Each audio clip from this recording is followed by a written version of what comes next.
पैर और कमर के दर्द से कराहती हुई कमला देवी अपने बेटे के कमरे से निकलने का इंतज़ार कर रही थी कि बेटा जैसे ही अपने कमरे से निकले और वह अपनी बात अपने बेटे के सामने रखे, क्योंकि बहू तो बहू ही है, वह तो उनकी बात ही नहीं सुनती। उनके मन के एक कोने में यह आस थी कि जिस बेटे को उन्होंने 9 महीने कोख में रखा है, उसे पालने में इतनी परेशानियां उठाई है, कम से कम वह तो उनकी परेशानियों को समझेगा। इसी आस में बैठी हुई थी, क्योंकि कमला देवी को बहू बेटों ने सीढ़ियों के नीचे छूटे हुए छोटे से जगह में सड़ा सा प्लाई लगाकर स्टोर रूम का रूम दे दिया था, जिसमें ना तो हवा के लिए कोई पंखा था और ना ही रोशनी के लिए कोई बड़ा बल्ब था। एक छोटा सा टिमटिमाता हुआ बल्ब लगा दिया गया था, जो कभी जलता तो कभी अपने आप ही बुझ जाया करता। तभी कमला देवी का छोटा बेटा दीपक बाहर निकला। कमला देवी बोली, बेटा यहाँ दिन के समय भी अंधेरा सा लगता है, यह बल्ब भी कभी जलता है और कभी नहीं जलता। कोई अच्छा सा बल्ब लगा दो बेटा, पूरी रात मच्छर सोने नहीं देता। बहू से कहो ना कि अगर कोई पुरानी मच्छरदानी हो तो वही लगा दे। वह बोला, माँ सुबह हुई नहीं कि आपकी फरमाइशें और शिकायतें शुरू हो जाती है। सुबह सुबह आपने टोक दिया, अब तो दिन ही अच्छा नहीं जाएगा। क्या जब बाबूजी दुकान पर जाते थे तभी आप यही सब करती थी, उनका भला सोचती थी और मेरा नुकसान। छी छी छी, कैसी माँ है आप। कमला देवी जी बोली, नहीं नहीं बेटा, मैं तो ऐसा सपनों में भी नहीं सोचती कि तुम्हारा कभी नुकसान हो जाए। जीवन का सबसे बड़ा नुकसान सह लिया है बेटा, अब कोई और नुकसान सहने की ताकत नहीं है मुझ में। और मैं अभी ना बोलूं तो कब बोलूं? तुम तो मिलते ही नहीं हो, शाम में तुम थके हारे आते हो, इसीलिए कुछ कह नहीं सकती। गलती हो गई बेटा, आगे से ध्यान रखूंगी। जब मैं काम पर जा रहा हूँ तो सोचिए मेरा क्या ही फ़ायदा होगा। आपने तो पूरा दिन ही खराब कर दिया। काजल, ओ काजल, सुन रही हो? दीपक ने अपनी पत्नी को आवाज़ लगाया। काजल बोली, हाँ हाँ आ रही हूँ। अरे मैं तो सोची आप चले गए होंगे, फिर यहाँ क्यों रुक गए? दीपक बोला, जरा माँ का दुखड़ा भी सुन लेना। जाते हुए इन्होंने मुझे टोक दिया, अब ना जाने आज धंधे में नुकसान होगा कि क्या होगा। इतना कहकर दीपक मुंह बनाते हुए दुकान की तरफ चला गया। दीपक के जाते ही काजल कमला जी से बोली, क्यों माँ जी, अपने बेटे का सुख देखना पसंद नहीं है क्या आपको? सुबह होता नहीं कि आपकी कीच कीच शुरू हो जाती है। ना जाने 1 महीना कब कटेगा और मैं आपको जेठानी जी के घर भेज दूं। वहीं क्यों नहीं रह जाती? क्या परेशानी हो जाती है? कमला देवी बोली, बहू देखो तो अभी सुबह के 9 बज रहे हैं और इन सीढ़ियों के नीचे अभी भी कितना अंधेरा है। अंधेरे की वजह से मच्छर भी बहुत ज़्यादा काटते हैं। मुझे बच्चों के कमरे में ही एक कोने में जगह दे देती, कम से कम वहाँ अकेले तो नहीं रहती। काजल बोली, शुक्र मनाइए कि सीढ़ियों के नीचे जगह मिली है, वरना दरवाजे के बाहर जगह मिलती और मैं आपको अपने बच्चों के कमरे में रखूँगी तो मेरे बच्चे कैसे पढ़ेंगे? चुपचाप यहीं पड़ी रहो। अगर कोई पुराना बल्ब मिलेगा तो मैं लगा दूँगी, अब मुझे पीछे से आवाज़ मत लगाना। इतना कहकर वह कमरे में चली गई। आधे घंटे बाद कमला जी खुशबू लेते हुए बोली, आज बहू ने ज़रूर कुछ अच्छा बनाया होगा। खुशबू तो बहुत अच्छी आ रही है। बहुत दिन हो गए कुछ अच्छा खाना नहीं खाया है, आज भर पेट खाऊंगी। सोच सोच कर कमला जी मुस्कुरा रही थी। तभी काजल उनके लोटे में पानी और एक पुरानी टेढ़ी मुड़ी एल्युमिनियम की थाली में कुछ रोटी डाली और बोली, थाली धो कर रखना वरना मक्खी भिनभिनाते हैं। कमला जी आशा भरी नज़रों से बहू को देखी और बोली, बहू आज भी रोटी और वही रोटी दाल, बच्चे तो यह रोज़ नहीं खाते होंगे, फिर क्यों हर रोज़ देती हो मुझे? काजल बोली, सबके लिए यही बना है। तभी अंदर से उसके बेटे की आवाज़ आई, माँ आज मेरे टिफ़िन में यही पनीर की सब्ज़ी और रोटी ज़्यादा डालना, बहुत ही स्वादिष्ट बनी है। काजल एक पल रुकी और बोली, दिन में यह लड़का सपने देख रहा है, वह तो बच्चा है, आपकी उम्र सपना देखने के नहीं है। चुपचाप खाइए और मुझे भी खाने दीजिए। इतना कहकर वह चली गई। बेचारी कमला जी दाल में सूखी रोटी डुबा डुबा कर अपने टूटे दांतों से किसी तरह निगल रही थी और अपने पुराने दिनों को सोच रही थी। जब दूसरा बेटा हुआ था तो लोग उनके पति किशोर बाबू से कह रहे थे, किशोर बाबू बहुत बहुत बधाई हो, अरे आपने तो छक्के पर छक्का मार दिया। किशोर बाबू और कमला देवी का सुखी संपन्न परिवार था। पहले वे किसानी करते थे, बहुत मेहनत करके पैसा इकट्ठा किया, फिर पास के शहर में ही अपने लिए मकान बना लिया और एक किराने की दुकान खोल ली, जिस पर ईश्वर की कृपा हुई और दुकान खूब चलने लगा। पैसों की कोई कमी नहीं थी, खुशियों से सबका जीवन चल रहा था। फिर करीब 2 साल बाद कमला देवी ने फिर खुशखबरी दी। किशोर बाबू खुशी से फूले नहीं समाए। जब दाई ने आकर यह बताया कि किशोर बाबू घर में लक्ष्मी आई है, पड़ोस के लोग निराश मन से बोले, अरे बेटा होता तो अच्छा होता, क्योंकि बेटे जितने भी होते हैं कम ही लगते हैं। आखिर बुढ़ापे के सहारा बेटा ही तो बनते हैं। बेटियों का क्या है, यह तो माँ बाप के लिए बोझ बन जाएगी या फिर पराए घर जाकर बार बार मांगने के लिए आएगी।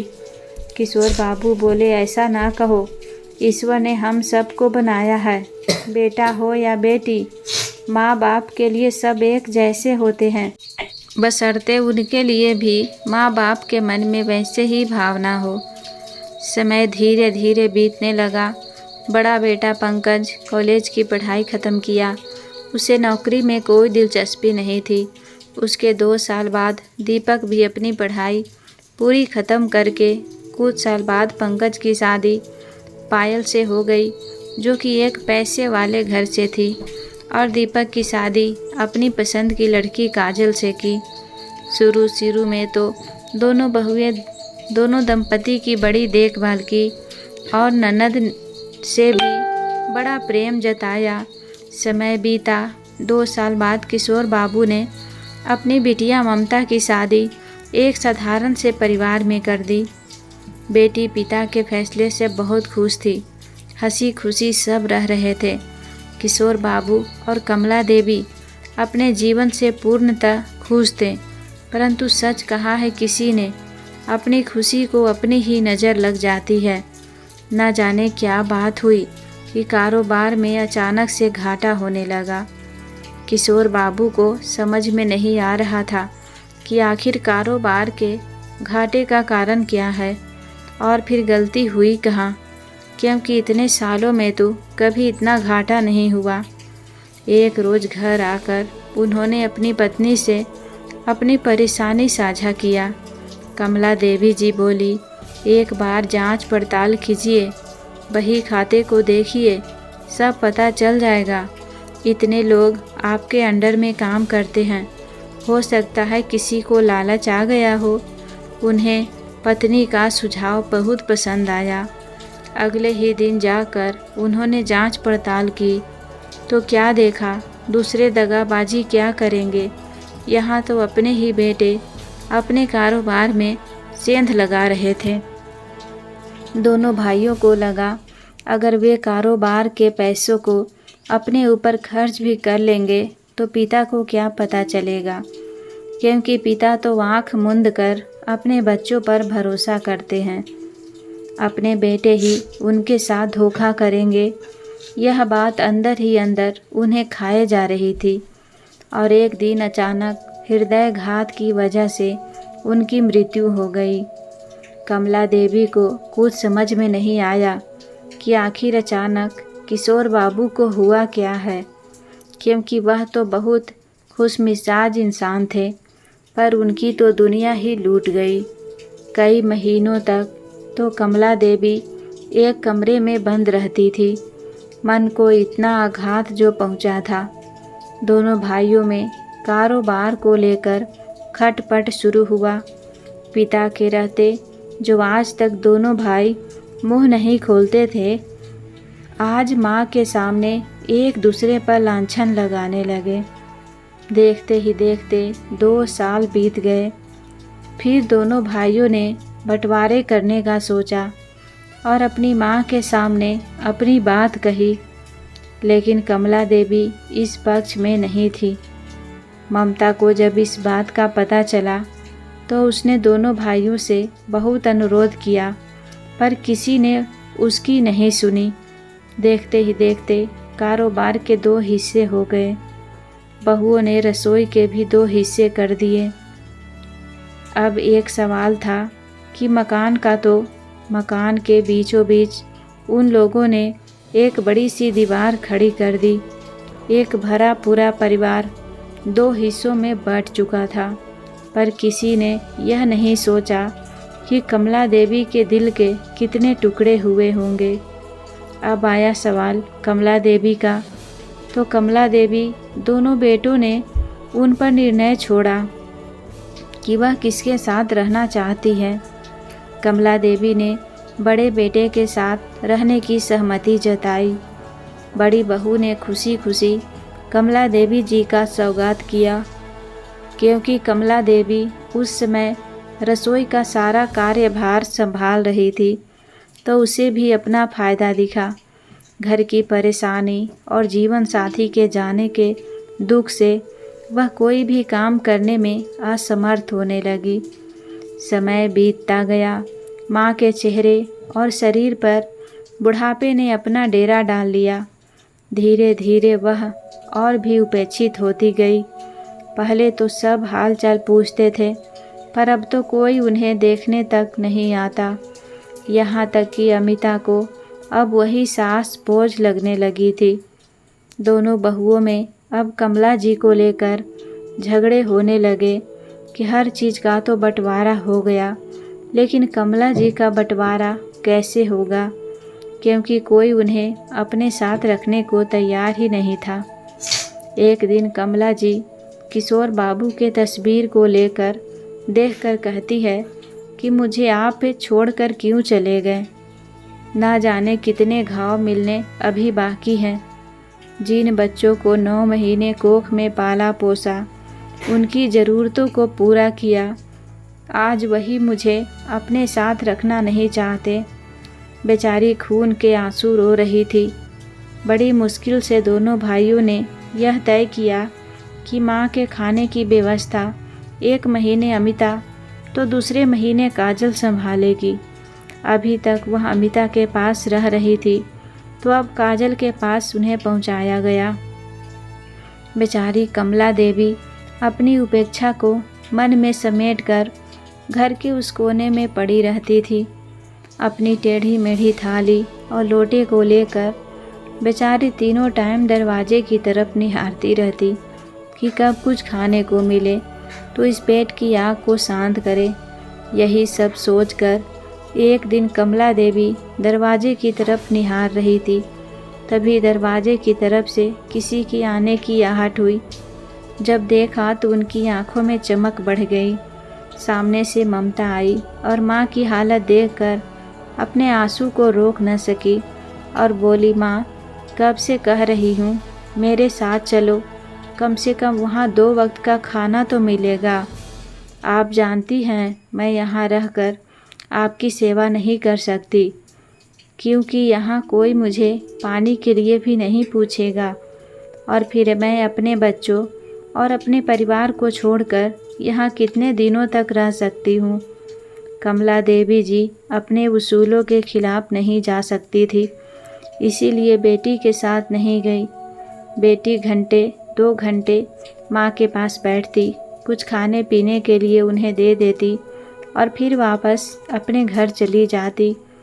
एक दिन घर के अंदर से खाने की खुशबू अच्छी आ रही थी। कमला देवी उम्मीद लगाए बैठी थी, तभी उनकी थाली में छोटी बहू ने खिचड़ी डाली और बोली, मेरी कुछ सहेलियां आने वाली है, चुपचाप रहिएगा, दरवाजे तक मत आइएगा। इतना कहकर वह जाने लगी। कमला जी ने देखा थाली में रोटी तो है, लेकिन पानी तो बहू ने दिया ही नहीं। जब तक वह कुछ कहती, काजल ने धड़ाम से दरवाज़ा बंद कर लिया।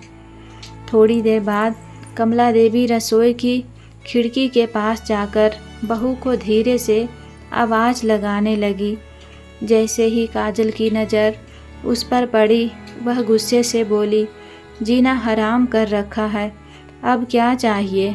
उन्होंने लोटा दिखाया तो वह बोली, थोड़ी देर पानी पिए बिना नहीं रहेगी तो मर नहीं जाएगी। फिर उसने खिड़की से ही एक मग से उस लोटे में पानी डाला, मानो किसी अछूत को पानी दे रही हो। लोग कहते हैं जैसे अच्छा वक्त कटता है, बुरा वक्त भी कट जाता है, लेकिन कमला देवी के जीवन में बुरा वक्त बीत ही नहीं रहा था। समय बीता। एक दिन कमला देवी को भूख लग रही थी, पर डर के मारे दरवाजे पर दस्तक भी नहीं दे सकती थी। फिर अपनी लाठी लेकर किसी तरह कोठरी से निकलकर बाहर आई। बहू, सूरज सर पर चढ़ गया है, कुछ खाने को दे दो। तभी उन्होंने देखा कि बेटा कमरे से बाहर निकल रहा था। कमला देवी के चेहरे पर चमक आ गई और बोली, बेटा दीपक, आज तू मेरे लिए खाना लाई हो, पर ये क्या, तुम तो सामान के साथ कहीं जा रहे हो? बेटा बोला, हाँ माँ, बच्चों के स्कूल में छुट्टी लग गई है तो मैंने भी दफ्तर से छुट्टी ले ली। अब तुम्हारी बहू को कहीं ले जा नहीं पाता, पूरे दिन घर गृहस्थी में बेचारी लगी रहती है। हम कुछ दिनों के लिए बाहर जा रहे हैं। कमला देवी करुण स्वर में बोली, अगर तुम लोग चले जाओगे तो मुझे रोटी खाने के लिए कौन देगा? क्या अपनी माँ को मरने के लिए छोड़ जाओगे? तभी काजल बोली, माँ जी, अभी आप मरने वाली नहीं हैं, और वैसे भी आज महीने की आखिरी तारीख है, कल से आपकी जिम्मेदारी भाभी की है। लीजिए 4 रोटी और दाल, जल्दी जल्दी खा लीजिए, कल की दाल है, कहीं ख़राब ना हो जाए। सुबह भाभी आपको ले जाएंगी, हमारे पीछे से घर का ध्यान रखिएगा। इतना कहकर सब निकल गए। बेचारी कमला देवी टूक टूक बस निहारती रही। उन्हें बहु जोरों की भूख लगी थी, तो उन्होंने सोचा पहले खाना खा लेती हूँ। जैसे ही उन्होंने दाल मुंह में डाली, दाल खट्टी हो चुकी थी, फिर भी बेचारी ने किसी तरह उसे खा लिया। फिर 2 रोटी बचा कर रखा था कि रात में कम से कम पानी में डुबो कर ही खा लूँगी, क्योंकि पेट की आग तो परिस्थिति समझती ही नहीं है। अगले दिन वह बहुत देर तक पायल का इंतज़ार करती रही, जबकि घर के बीचों बीच बस दीवार ही थे। एक बार वह सोची कि खुद ही चली जाए, पर उन्हें लगा कि कहीं उनका एकाएक जाना बहू को नाराज़ ना कर दे। बैठे बैठे बेचारी की आंखें लग गई। तभी किसी के हाथ के स्पर्श ने उन्हें जगाया।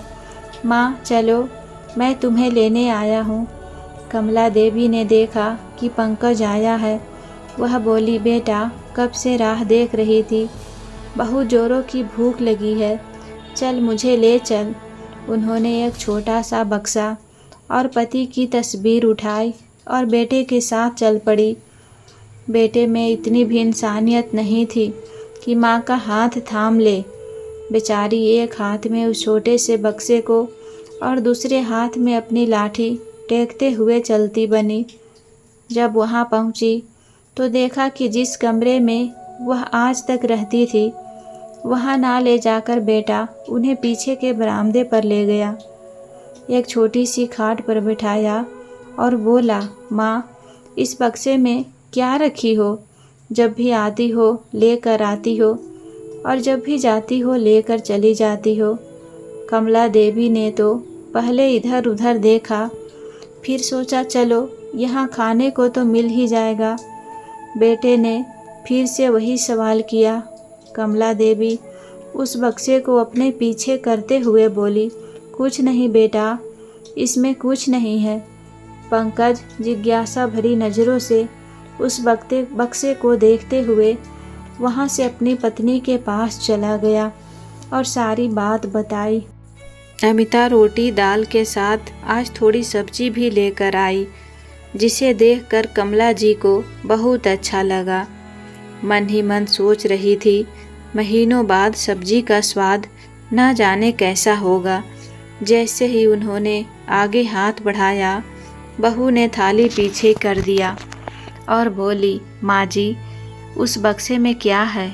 कमला देवी जी बोली, कुछ नहीं बहू, इसमें कुछ नहीं है, मुझे खाने को दे दो, बहू जोरों की भूख लगी है। अमिता बोली, हाँ हाँ माँ जी, यह खाना आपके लिए ही तो लाई हूँ। आपका बेटा कह गया है कि माँ जी को अच्छा अच्छा खाना खिलाओ और दोपहर में दाल चावल चोखा सब्जी और पापड़ सब माँ के लिए बनाना। जैसे जैसे बहू व्यंजन बता रही थी, कमला जी के मुंह में पानी टपक रहा था। तो बताइए ना माँ जी, इस बक्से में क्या है? कमला देवी लपक कर थाली को पकड़ी और जल्दी जल्दी खाने लगी। खाते हुए बोली, कुछ नहीं है बहू, मुझे खाने दो, जाओ तुम आराम करो। अमिता तिरछी नज़रों से उनको देखते हुए अंदर गई। वह पति से बोली, ज़रूर आपकी बहन के लिए कोई पुराना पुश्तैनी हार छुपा कर रखी होगी। मैं तो कहती हूँ देवर जी अभी यहाँ नहीं हैं, उनके आने से पहले इस बक्से को खोलकर हम देखते हैं, वरना कुछ कीमती निकला तो उसके भी 2 हिस्से लगाने पड़ेंगे। दोपहर में बेटा बोला, माँ क्या खाओगी बताओ। माँ के चेहरे पर चमक आ गई। जैसे ही वह कुछ कहती, अमिता बोली, जो कहेंगी मैं बना दूंगी, परंतु पहले मुझे वह बक्सा खोल कर दिखाइए, वरना मैं अपने बच्चों को लेकर मायके चली जाऊंगी। फिर माँ बेटे दोनों भूखे रहना।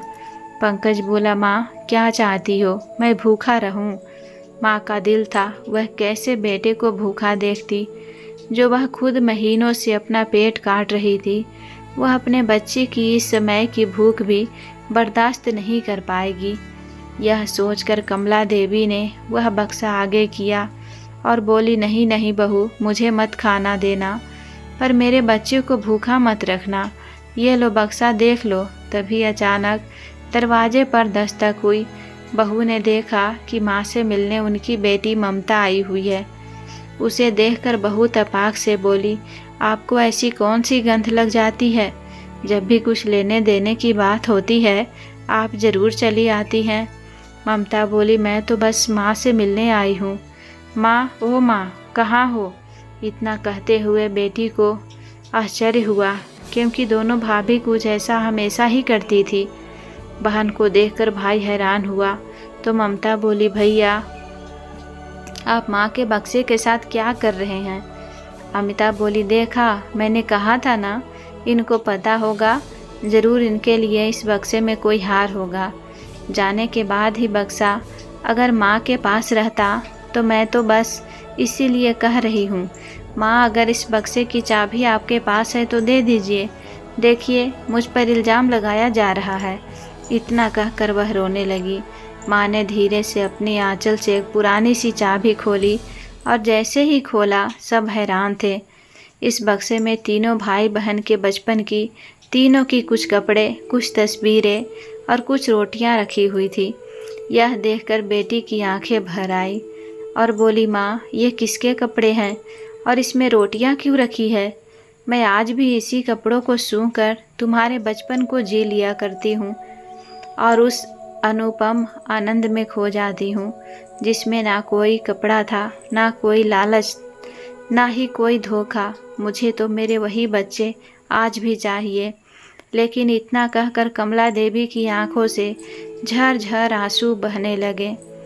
और ये रोटी मैं इसीलिए रखी थी कि अगर आज पंकज मुझे लेने नहीं आता तो इसे खा कर ही मैं अपना पेट भर लेती। माँ बोल रही थी और बेटे बहू खड़े खड़े ज़मीन में मानो गड़े जा रहे थे। ममता बोली, माँ अब मैं आपको यहाँ नहीं रहने दूँगी, चलिए मेरे साथ। मैं आपके लिए अपने परिवार और बच्चे सब त्याग दूँगी, पर अब आपको मैं दुख सहन नहीं करने दूँगी। उस ओलो पर चलकर आपने आखिर क्या पा लिया, चलिए मेरे साथ। बड़ा बेटा धड़ाम से माँ के पैरों में गिर पड़ा और बोला, माँ मुझे माफ़ कर दीजिए। माँ के पैरों के नीचे जन्नत होती है, पर मैंने जीते जी माँ को नरक जैसा जीवन दिखाया। भगवान मुझे कल को अगर मेरे बच्चे मेरे साथ ऐसा व्यवहार करेंगे तो मैं उसी लायक हूँ। आखिर जो मैं करूँगा वही तो पाऊँगा। अमिता सास के पैरों को पकड़कर माफ़ी मांगने लगी और बोली, माँ जी सच में हमें माफ़ कर दीजिए। आपके जैसा विशाल हृदय मेरा कभी नहीं हो पाएगा। हमने आपके साथ ऐसा व्यवहार किया, फिर भी आपने हमेशा हमें आशीर्वाद दिया। अब मैं आपको कहीं नहीं जाने दूंगी। बस एक बार भरोसा करके देखिए माँ जी। सबकी आंखें नम थी। कमला देवी बोली, कोई बात नहीं बेटा, भूल तो बच्चों से ही हो जाती है। माँ का काम होता है उसे सही रास्ते पर लाना और माफ़ कर देना। आखिर माँ होती किस लिए है। कमला देवी ने सबको गले से लगा लिया। बड़े बेटे ने बड़ी इज्जत के साथ कमला देवी को गोद में उठाकर एक अच्छे से कमरे में ले गया और बोला, माँ यह घर आपका है, आपको जहाँ इच्छा हो आप रहिए।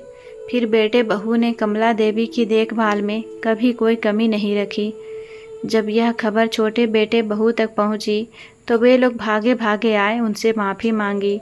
लेकिन कमला देवी ने बड़े बेटे के साथ ही रहने का फैसला किया। बेटी भी कभी कभी मिलने आ जाती थी। जहाँ इज्जत ना मिले वहाँ तो कोई भी नहीं आएगा। तो दोस्तों, माँ तो माँ होती है। हमसे चाहे जितनी भी गलती हो जाए वो हमेशा माफ़ कर ही देती है। जो माँ हमें जन्म से पहले ही जानती है, उसके दुखों को हम बांटने की बजाय बढ़ा देते हैं। यह पाप होने से पहले अगर हम सचेत हो जाएं, तो अपने आने वाले जन्म को सुधार सकते हैं, क्योंकि माँ के कदमों में ही जन्नत होती है।